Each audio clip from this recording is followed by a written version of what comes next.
उन्होंने बोला आपका तो स्वागत है, ये तो बहुत ज़रूरी है यहाँ, लोग बहुत डिप्रेशन और टेंशन में हैं। तो वो बिल्कुल नहीं चाहते कि कोई उनको डिस्टर्ब करे, तब वो पश्चाताप करते हैं कि हाँ, हमने गलत किया। अभी तो माहौल पूरा बदल गया जेल का 10-12 साल में। उनको ये लगता है कि हम क्या देखने की चीज़ हैं? शुद्धिकरण करके, मेडिटेशन करके, अपनी ऑरा को बढ़ा के उस ऊर्जा को ट्रांसफ़र करते हैं। प्योर होते हैं ना बच्चे, जिनको आप गुंडा बोलते हैं, कि वो तो अपने मनमर्जी कर रहे थे। उन्हें किसी ने रास्ता नहीं दिखाया। तो आम लोग हैं वो, और वो भी सारे योग्य हैं।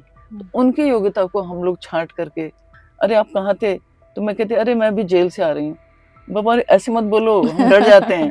परोपकारम इदम शरीरम, ये शरीर परोपकार के लिए मिला है। जेल, जिसका नाम सुनते ही लोग घबरा जाते हैं, लेकिन एक महिला ऐसी भी हैं जिन्हें जेल के कैदी पसंद है। ये उन कैदियों के जीवन में बदलाव ला रही हैं जो कैदी ये सोचते हैं कि जेल में आने के बाद हमारा जीवन अब समाप्त हो गया है। नमस्कार, मैं आपके साथ दीपा शर्मा। स्वागत है आपका अमर उजाला की इस खास सीरीज छाप में। आज के हमारे जो मेहमान हैं वो सुद्धोवाला जेल के कैदियों की नकारात्मक सोच को दूर कर जहाँ उन्हें सकारात्मक बना रही हैं, वहीं उनमें आत्मविश्वास बढ़ाकर उन्हें आत्मनिर्भर भी बना रही हैं।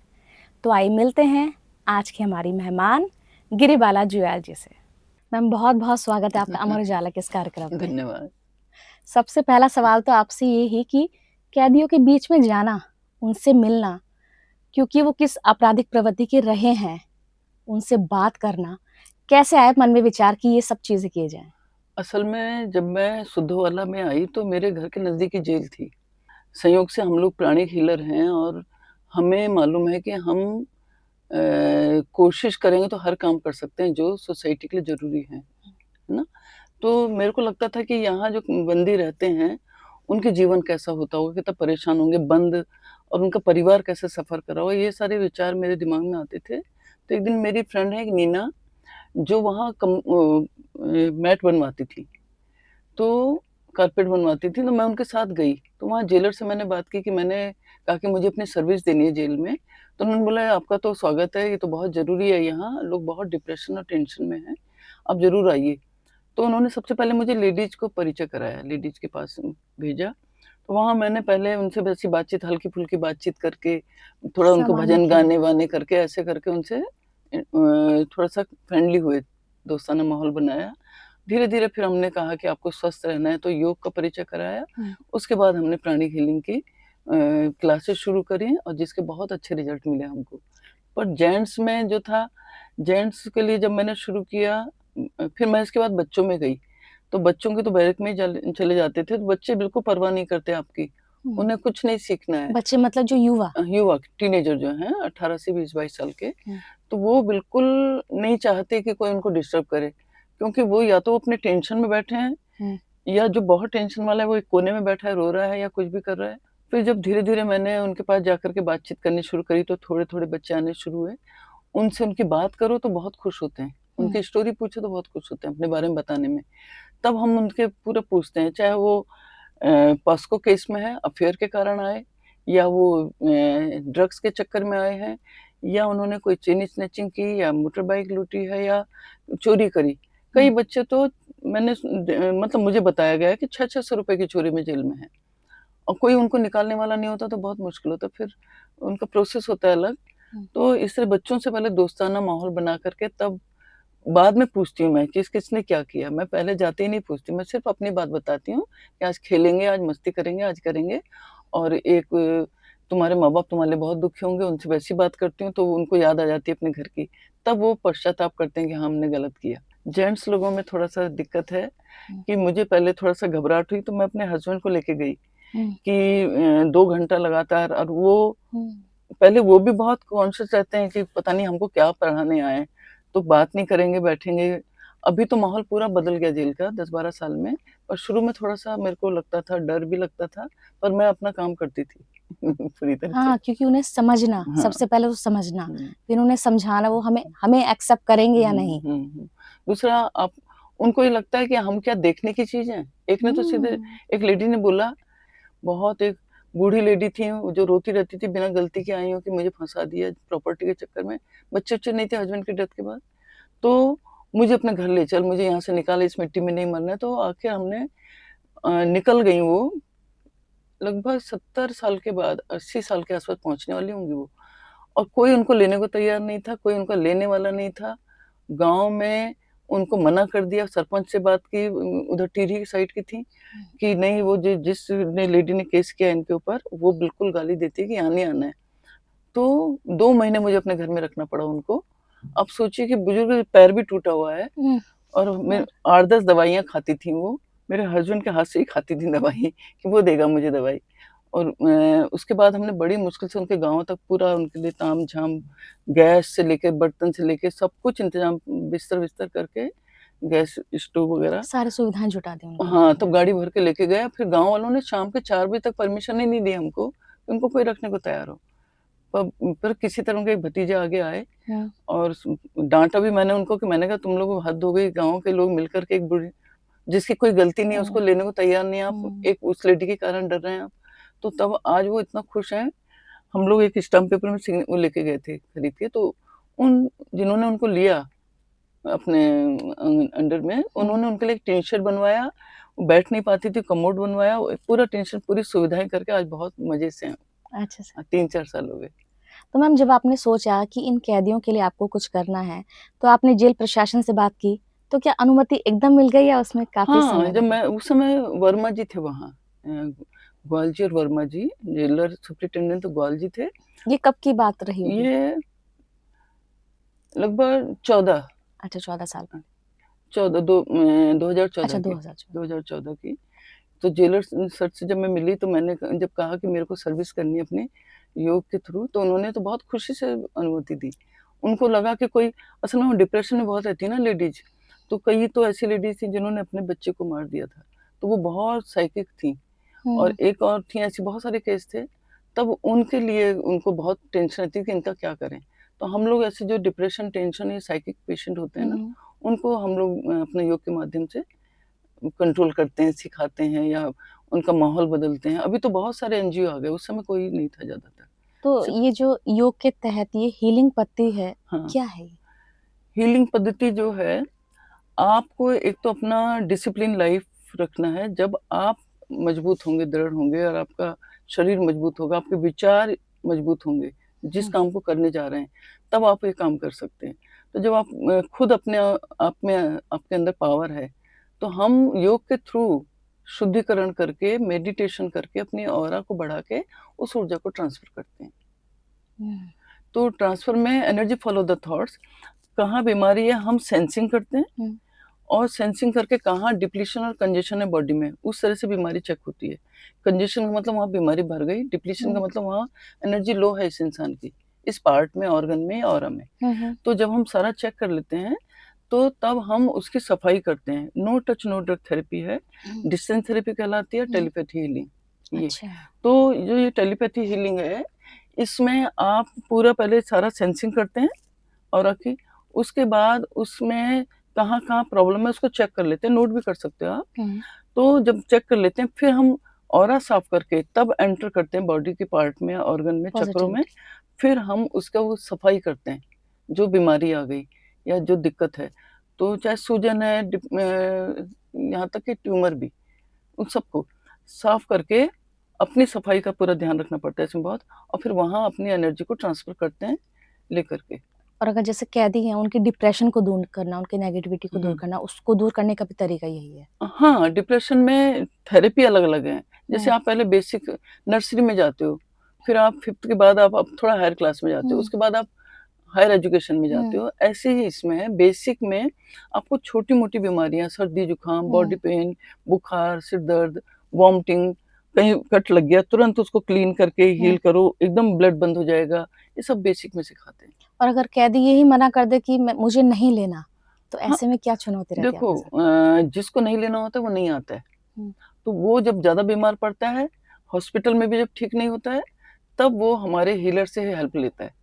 तो जो हमारे हीलर उनके बीच में हैं, वो लोग उनको हील करते हैं, तो तब दोबारा आ जाते हैं। अच्छा। हाँ, तो हम लोग प्रेशर नहीं डालते इसमें। हुँ। इसमें सबसे पहले कि फेथ हीलिंग है ये। आपका अगर विश्वास है तो आपके लिए काम करेगा। हुँ। अगर आपको विश्वास है नहीं तो एनर्जी तो वापस आ जाएगी। हुँ। है ना? Energy follow the thoughts, energy ऊर्जा के साथ काम करती है। आप रिसेप्टिव हैं, आप लेना चाह रहे हैं, हाँ, मैं ले रहा हूँ, अगर आप मन में सोच के, हे प्रभु मैं ठीक होना चाहता हूँ, तो आपको जल्दी से वो ऊर्जा ग्रहण करेंगे। नहीं तो आपके चक्र भी काम नहीं करेंगे और एनर्जी अगर जाएगी भी, हम देंगे भी तो वापस आ जाएगी। अच्छा, जेल प्रशासन का कितना सपोर्ट? बहुत सपोर्ट रहा शुरू से। उस समय ग्वाल जी थे तो वो तो इतना प्रभावित हुए, क्योंकि मैं डेली उनको कोई भी प्रॉब्लम होती थी, मैं कुछ टिप्स दे देती थी या कुछ मुद्रा बता देती थी, उसी समय बैठे-बैठे करना है कुछ।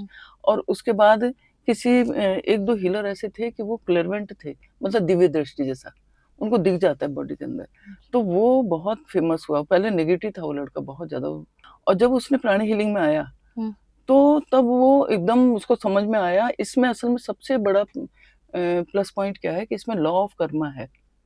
कैरेक्टर बिल्डिंग स्ट्रॉन्ग करनी है आपको। आपको जो कुछ राइट और रॉन्ग होता है, पाप और पुण्य होता है, उसको क्लियर समझना है। आपको जो वापस मिलना है, पहले आपको वो देना पड़ेगा, जो आप चाहिए। तो मैं किसी को हीलिंग दे रही हूँ, तो मेरे थ्रू जाएगी, तो मेरे को प्योर करती हुई जाएगी ना। तो एक तो ये पॉइंट है। दूसरा, आप जो कर रहे हैं वो आपके पास वापस आना है। ये साइंस की तरह आपको प्रूव करके दिखा सकते हैं। अच्छा। तो जैसे एक सीड हमने ज़मीन में डाला, तो वो उगेगा कौन-सा? वही उगेगा जिसका ना जो सीड है। बोया हमने। तो वो काँटे का है, अगर गलती से काँटे का बीज जाएगा तो क्या होगा? वही होना है। काँटे का बीज। तो इसमें नियम क्या है, हमारा लॉ मतलब नेचर का प्रिंसिपल, वो बीज आपको ही खाना पड़ेगा। मतलब मेरा है, कर्म मेरे को ही मिलेगा और कोई नहीं ले सकता। जैसे कि स्कूल में बच्चे पढ़ने जाते हैं, अगर फेल हो जाएँगे तो क्या वो अपने पेरेंट्स को दोष देंगे या टीचर को? किसका दोष है? उनका अपना भी दोष है ना। अपना ही दोष है। बच्चा पढ़ा नहीं इसलिए फेल हुआ। तो जो कर्मा है वो उसी को जाता है। जो पास करेगा वही अगली क्लास में जाएगा।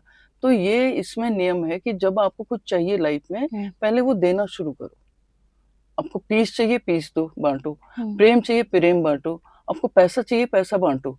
अगर आपको लग चाहिए लोग आपको सम्मान करें, तो आप पहले दूसरों को सम्मान दो। सही है। तो इसमें हम लोग समझाते हैं क्या, प्रैक्टिकल करके दिखाते हैं कि आपका पैसा नेगेटिव वाला, पॉजिटिव वाला, किस तरीके से आप सोच करके आपने जैसे किसी का ले लिया, तो आपके लिए कितने दिन टिकेगा वो। बच्चों को हम बताते हैं, तुम करोड़ों रुपए लूट लो, कितने दिन टिकता है तुम्हें? कोई करोड़पति देखा है लूट-माट करके? नहीं होता ना। नहीं। जो अपनी मेहनत से जाता है, एक-एक कदम उठ के, तब वो पहुँच जाता है टॉप पे। तो ये चीज़ हम उनको प्रैक्टिकल करके जैसे सीड बो के बताते हैं कि कौन सा सीड उगेगा, मुट्ठी बंद करके डालो, तो वही उगना है ना, चाहे जानबूझ के अनजाने में। तो अनजाने में की हुई गलतियों का भी फल मिलता है। और दूसरा, इसका संबंध हमारे पास्ट लाइफ से भी, हमारे हिंदू कल्चर में पास्ट लाइफ मानते हैं। तो अगर मैं बिना गलती के कुछ कर्म भोग रही हूँ, तो मेरे पास्ट से संबंधित है वो, है ना? तो वो भी हमको समझना पड़ेगा कि अगर बिना लोग अंदर इतने स्ट्रेस में होते हैं कि मैंने तो कुछ किया ही नहीं, वो अपनी छोटी गलती को नहीं मानते और अपनी गलतियों को छुपाते हैं। तो इसमें क्या है, हमारी जो हीलर हैं, बल्कि कई बार दिल्ली से आते हैं, ये वाले ह्यूमन राइट्स वाले या कोई भी जज भी आते हैं, कई वो लोग पूछते हैं कि क्या है, क्लास चलती रहती है। तो हमारी एक हीलर है, वो कहती है मेरी स्कैनिंग कराओ। वो सबका इनका यहाँ पे 60% एनर्जी है, यहाँ पे इनका 40% है, यहाँ लो है, यहाँ हाई है, सब बता देती है। तो उनको बड़ा आश्चर्य होता है कि कैसे करते हैं। तो ये बहुत आसान है, छोटे बच्चे भी सीख सकते हैं इसको, 12 साल से ऊपर के। अच्छा। तो जब आप एक कर्म का सिद्धांत सीख लेते हो, तब आप गलती करने से बचते हो। तो हम सोसाइटी को एक बहुत बड़ा योगदान भी दे रहे हैं, उनको एक पॉजिटिव वे में रास्ता दिखा रहे हैं, बच्चों को, बड़ों को, जेंट्स को। तो लोग बहुत प्योर होके निकलते हैं। इन कैदियों से मिलना, इनसे बात करना, इन्हें पॉजिटिव वे में लाना, तो क्या ये आपसे अपने परिवार की बातें भी शेयर करते हैं? बिल्कुल, बहुत करते हैं। वो चाहते हैं कि मैं उनकी हेल्प करूँ किसी भी लेवल पे। जो बड़े लोग हैं, सीनियर, उनके बच्चे अगर सफ़र कर रहे हैं, पढ़ाई छूट गई कुछ है, तो वो लोग आते हैं। तो अब मैं जेल के माध्यम से एप्लीकेशन लेती हूँ और उनके स्कूल को कॉन्टैक्ट करके उनके फीस का हम लोग फिर फंडिंग करते हैं। और जो जिनके घर में कोई दिक्कत है दूसरी तरह की, तो वो अपना पूरा बताते हैं। फिर वो अपना रियलाइज़ भी करते हैं उन्होंने क्या-क्या गलतियाँ करी हैं। कि हाँ, जब उनसे पूछो तुमने अपने पेरेंट्स की क्या सेवा करी, क्या कितना दुःख दिया, क्या दिया, सब बताते हैं कि हाँ, चोरी करी हमने। पहले नहीं पूछते, कुछ समय बाद जब अच्छा माहौल हो जाता है उनके साथ, दोस्ती, फ्रेंडली हो जाते हैं। तो वो पूरा अपना बताते हैं, ईमानदारी से बताते हैं। मैंने उसको मैडम मेरी दोस्त थी और मेरे को इन लोगों ने ऐसा किया, सारा अपनी दोस्ती-वोस्ती मतलब बहुत अच्छे से बताते हैं। तो आप उनको तो फिर वो इंतजार करते होंगे आपका, कब हाँ मैम आए, कब हम हाँ, बात मतलब शेयर मुझे करें। बड़ा दुख होता है कि इतने प्योर होते हैं ना बच्चे, जिनको आप गुंडा बोलते हैं, कि वो तो अपने मनमर्जी कर रहे थे। उन्हें किसी ने रास्ता नहीं दिखाया, किसी ने उन्हें राइट रॉन्ग नहीं बताया। माँ-बाप के पास फुर्सत नहीं है कि बच्चे की बात सुने।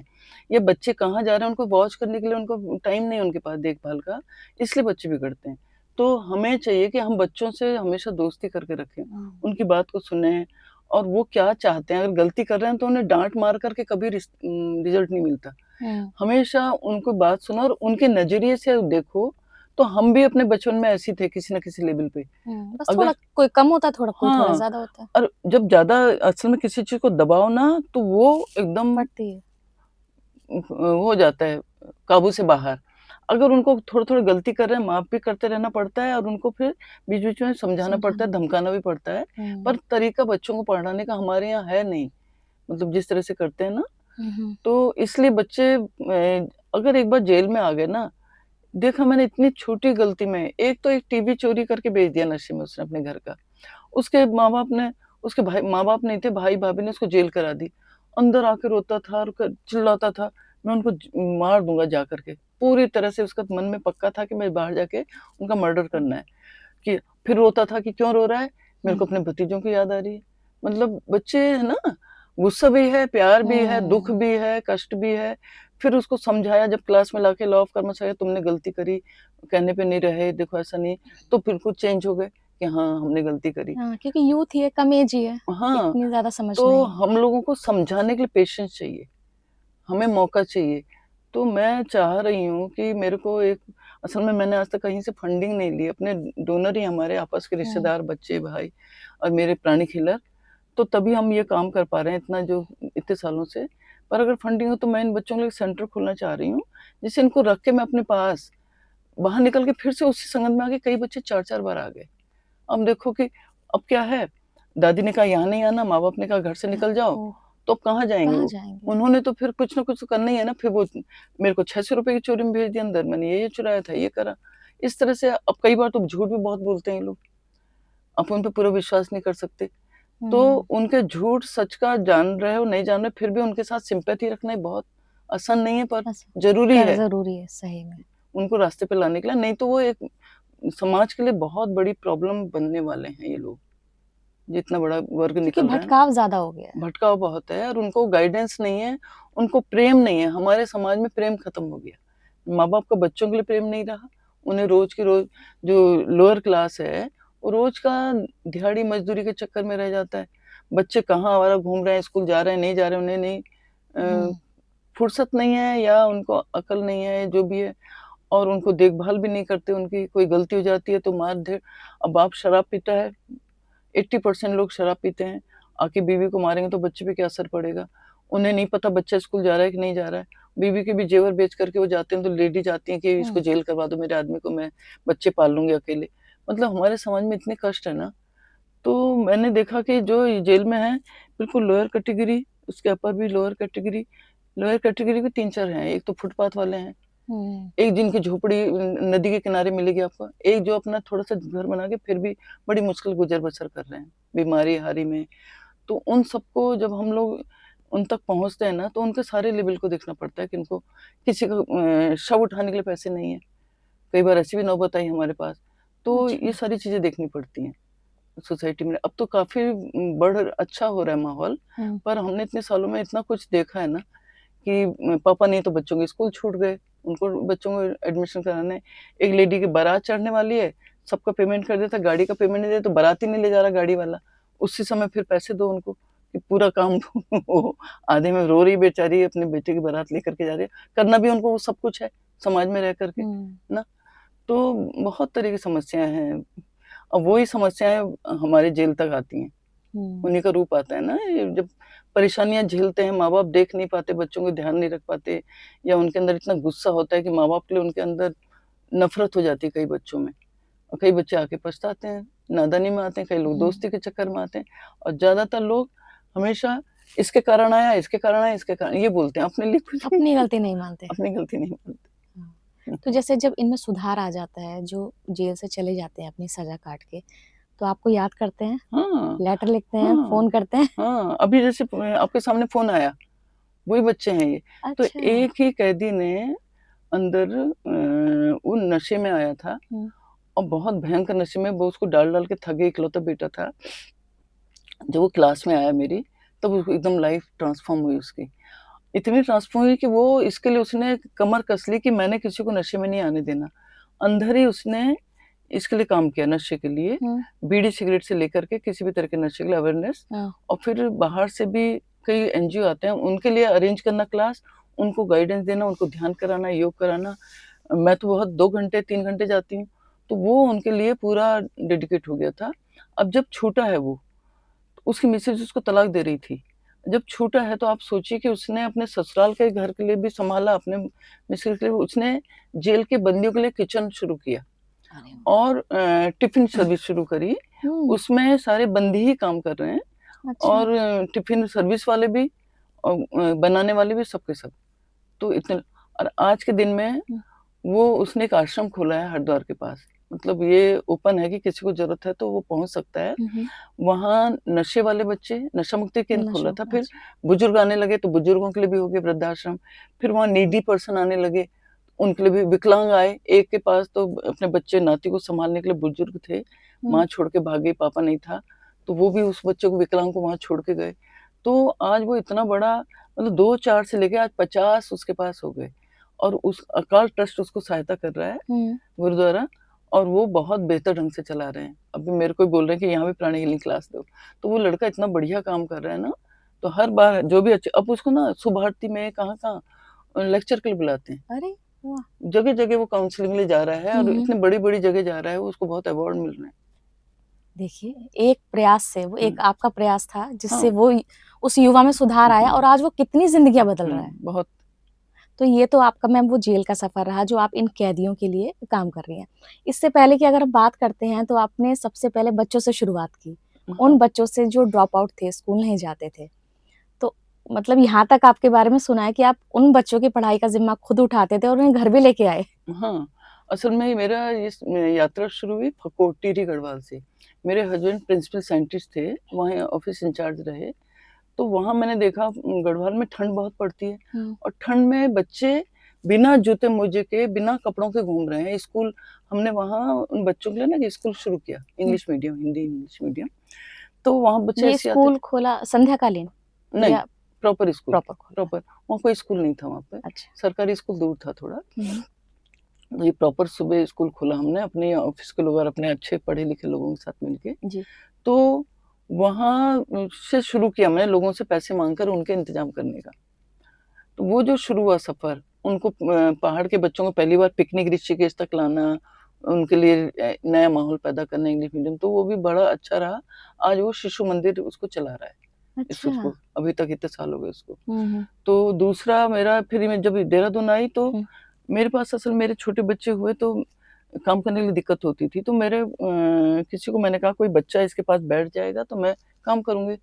तो एक विकलांग थे, उन्होंने अपना बच्चा छोड़ दिया मेरे पास कि ये इसके सामने बैठा रहेगा, आप इसको देखो। तो फिर मैंने उसको स्कूल भेजा। जितने साल रही फकोट तो वहाँ वो रहा मेरे साथ। जब मैं देहरादून आई तो वो देहरादून भेज दिया उन्होंने मेरे साथ कि ये आपके लिए देखभाल करेगा बच्चों की। तो 3 बच्चे हैं मेरे। ऐसे मतलब मुझे लगा कि मैं इनका तो गलत इस्तेमाल ना हो, इनका ना, इनका ज़िंदगी बनानी, तो उनको स्कूल भेजा। तो जब कोलागढ़ में आई, कोलागढ़ में उसको एडमिशन दिलाया, तो एक परिवार के 4 बच्चे एक-एक करके लाई। उन चारों को मतलब अलग-अलग जगह, एक तो पहुँच गया था औरैया महिला समाख्या में जॉब कर रहा था। अच्छे पढ़े लिख के निकल गए बच्चे।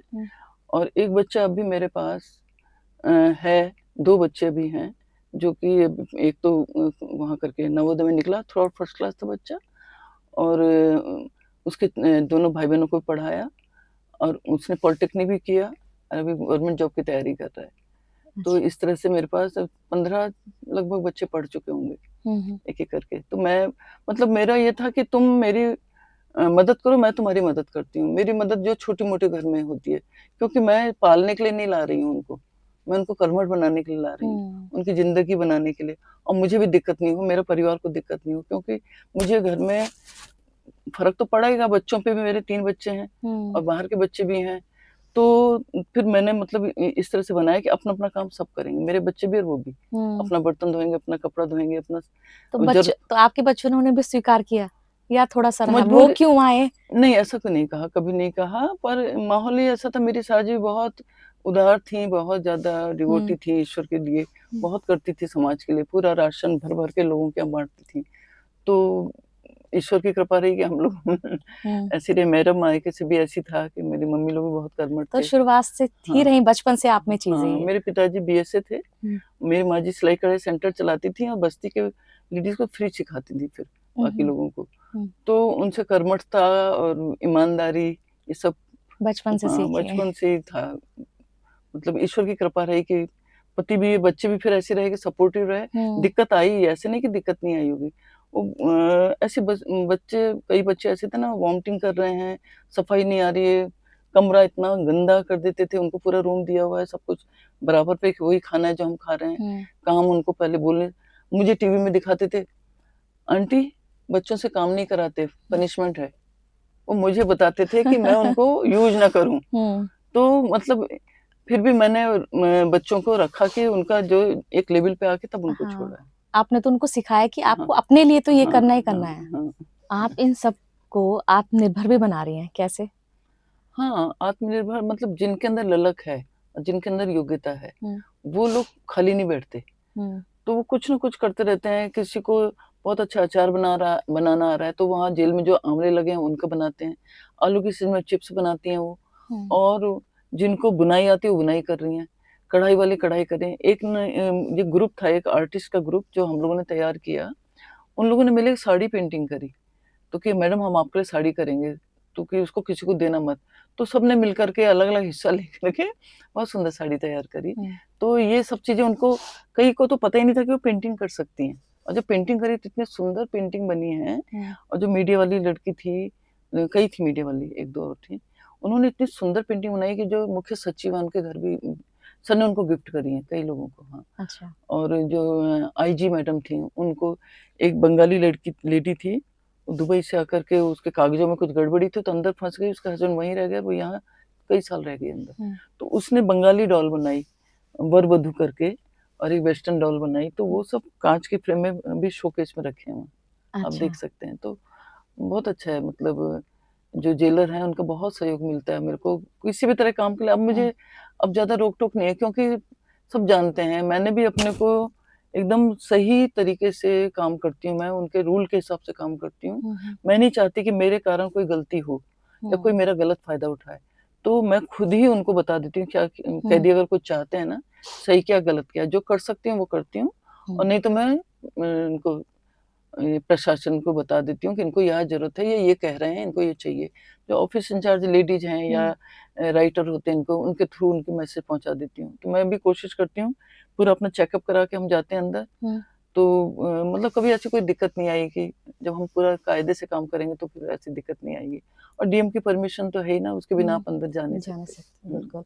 जैसे इसमें कई कैदी हैं जो बहुत अच्छी कविताएँ गाते हैं, तो आपने तो उनका एक दस्तावेज़ भी तैयार कर दिया। हाँ, बिल्कुल, आप देखेंगे तो बहुत आनंद आएगा, आपको कभी मौका मिले तो विज़िट करिए जेल में। ये देहरादून की आइडियल जेल है ये। और जो कैदी हैं तो वो अपनी बात वो कई लेडीज़ ने इतनी अच्छी कविताएँ लिखी हैं कि आप सुनते-सुनते रो पड़ेंगे। और जेंट्स लोगों ने तो पूरा दिन भर का दास्तान है पूरा कविताओं में लिख दिया। आप इतने बजे उठना है, घंटी बजी, इतने बजे चाय आएगी, इतने बजे सोना है, इतने बजे गिनती होगी, इतने बजे राइटर आएँगे, इतने बजे पढ़ना है, इतने बजे। तो बड़े मज़े से मतलब पूरा दिनचर्या, और इतनी बढ़िया कविता लिखते हैं आप सोच नहीं सकते। असल में बात क्या है ना कि ये लोग अलग नहीं हैं। आप और मेरे से बाई चांस अगर कहीं कोई एक्सीडेंट हो जाता है तो हम भी पहुँच जाएँगे वहाँ। किसी ने मुझसे शब्द कहे थे कि जेल में कौन लोग हैं? तो जो बिल्कुल प्रॉपर जो गुंडे होते हैं, माफिया होते हैं या लूट-पाट, उनकी बात नहीं कर रही हूँ। जो बहुत सारे लोग होते हैं जो एक्सीडेंटल पहुँचते हैं। चोट लग गई किसी को, एक नुकसान हो गया तो दूसरा जेल में है या तो हॉस्पिटल में है। तो आम लोग हैं वो, और वो भी सारे योग्य हैं। तो उनकी योग्यता को हम लोग छाँट करके लोगों के सामने लाना या उनको याद दिलाना कि तुम बहुत बेहतर कर सकते हो, तुम बहुत अच्छे इंसान हो, तुम एक प्यारे इंसान हो, तुम सोसाइटी के लिए बहुत कुछ कर सकते हो, अपने योग्यता को मत भूलो, और यहाँ भी अपने को जितना टाइम है उसको बहुत अच्छे से बिताओ। ये हमारा उद्देश्य रहता है उन लोगों के लिए। तो दास्तान-ए संकलन क्या है? दास्तान कारागार। कारागार। हाँ, उसमें उन लोगों की पूरी अपनी कविताएँ हैं, अपने-अपने भाव हैं, जितने लेडीज़ ने, जेंट्स ने लिखे हैं ना, आप उनको पढ़ेंगे तो वो अभी तो हैंडमेड है। हुँ, तो प्रयास है हमारा कि एक उनकी आत्मकथा, बायोग्राफी जैसा कुछ बनाएँ। सर से बात भी होती रहती हुँ, है पर बहुत बिज़ी रहते हैं इसलिए हम जल्दी काम नहीं हो पा रहा है। और जो दास्तान-ए कारागार जो कविताओं का संकलन है, उसमें हम लोग चाह रहे हैं कि पब्लिश हो जाए तो लोगों को पढ़ने को मिले। हुँ, पर हर बहुत कोई अच्छा जाना है, हाँ, चाहेगा। बहुत अच्छा है। त्योहार में ये सब अलग होते हैं, मायूस होते हैं परिवार से अलग हुँ। होकर, तो ऐसे में आप क्या करते हैं? हम लोग ज़्यादातर त्योहार उन्हीं के साथ मनाते हैं। अच्छा। होली है, दिवाली है, हुँ, दशहरा है, अभी क्रिसमस मनाया तो लगभग मेरे ख़्याल में 40-50 नहीं 50 55 के करीब बच्चे और 60 मतलब 60-70 लोगों को उधर केक बाँटा हमने हुँ, और 2 एक स्टाफ को बाँटा, फिर लेडीज़ में सारे में बाँटा। तो कोई भी त्योहार होता है हम उनके साथ मनाते हैं, वो लोग भी बड़ा खुश होते हैं, सजाते हैं, ग्रीटिंग मनाते हैं और हमें देते हैं। हुँ, टीचर्स डे मनाते हैं वो हमारे लिए, बड़े सुंदर-सुंदर कार्ड बना के लाते हैं। कोई एक बार उन्होंने चॉकलेट का बुके बना के लाए अच्छा, हमारे लिए।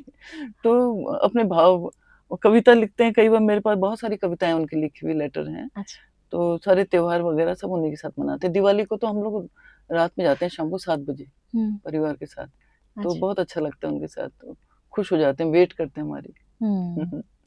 तो जब ये कैदी प्राणिक हीलिंग की ट्रेनिंग लेते हैं आपसे, तो क्या ये सर्टिफ़ाई कोर्स होता है?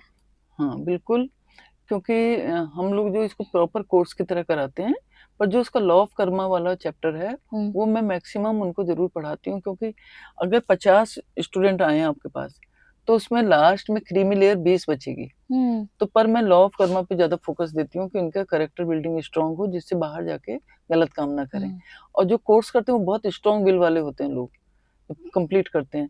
फिर उनको ये रहता है कि हमें सर्टिफ़िकेट मिले।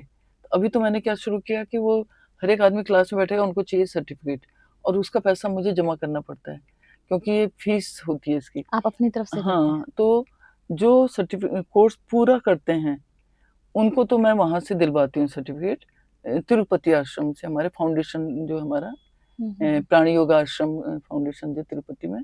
पर जो ज़्यादातर बच्चे ज़्यादा सीरियस नहीं होते ना, हुँ, उनको मैं मनोभाव के सर्टिफ़िकेट देती हूँ कि इन्होंने योग प्रशिक्षण प्राप्त किया करके। तो अच्छा, उसमें भी खुश हो जाते हैं वो। हुँ, तो इस तरह से उनको सर्टिफ़ाई कोर्स मनोभाव आपकी संस्था है। हाँ, हमारी संस्था मनोभाव है। हुँ, तो मनोभाव के थ्रू मैं उनको सर्टिफ़ाई पहले तो सबको सिंपल दे देती हूँ, पर जो हुँ, सीरियसली आगे निकलते हैं, तो जो अच्छी प्रैक्टिस करते हैं, उनको हम हॉस्पिटल ले जाके प्रैक्टिस करते हैं हुँ, पेशेंट के ऊपर। तो जो हमारे स्टूडेंट हॉस्पिटल में पेशेंट को हीलिंग के बाद उनको दिखा सकते हैं कि वो ठीक हो रहे हैं हुँ, या चेक कर पा रहे हैं, तो वो उनको फिर वो आगे क्लास में बैठने के लिए एंटाइटल हो जाते हैं। अच्छा। हुँ। जैसे आप रोज़ जेल जाते हैं, आते हैं, तो लोग मज़ाक भी बनाते हैं कभी? हाँ, मज़ाक-मज़ाक में बात करते हैं, आप जेल जा रहे हो, जेल से हाँ, आ रहे हो? पहले-पहले तो बहुत ज़्यादा रहा। मेरे घरवालों ने कहा, "बस मम्मी का तो वही रहा, जेल के कैदी और जेल, तो उनको तो वही प्यारे हैं।" मतलब मेरा डेली का रूटीन है, मैं उसको एकदम जॉब की तरह करती हूँ। हुँ, तो कई बार मेरा फ़ोन आते हैं बहुत सारे, मैं हीलर हूँ, तो हीलिंग के लिए भी आते हैं, कोई हीलिंग लेने आना चाहता है, कोई सीखने हुँ, आना चाहता है। "अरे! आप कहाँ थे?" तो मैं कहती, "अरे! मैं अभी जेल से आ रही हूँ।" "बाबा ऐसे मत बोलो, हम डर जाते हैं।" "मैं जेल जा रही हूँ।" "अरे! ऐसा मत बोलो, हम डर जाते हैं।" तो शुरू-शुरू में तो बहुत रहा। हुँ, पर अब सबको पता है कि मैं जेल पहले मैं भी छुपाती थी कि हुँ, मैं क्या कर रही हूँ, क्योंकि लोगों को समझ में नहीं आता। हुँ, तो उनको लगता था वही मिले, कई लोगों ने बोला मुझसे कि हुँ, क्या वही मिले आपको काम करने के लिए और कुछ और नहीं है सेवा करने के लिए? तो मैं ऐसे नहीं कर रही कि मुझे सेवा करनी है। मेरा उनके प्रति लगाव है क्योंकि वो परवश हैं अंदर और उनके पास हर एक आदमी पहुँच नहीं सकता। हमें जो गुरु ने शिक्षा दी है कि परोपकारम इदम शरीरम, ये शरीर परोपकार के लिए मिला है।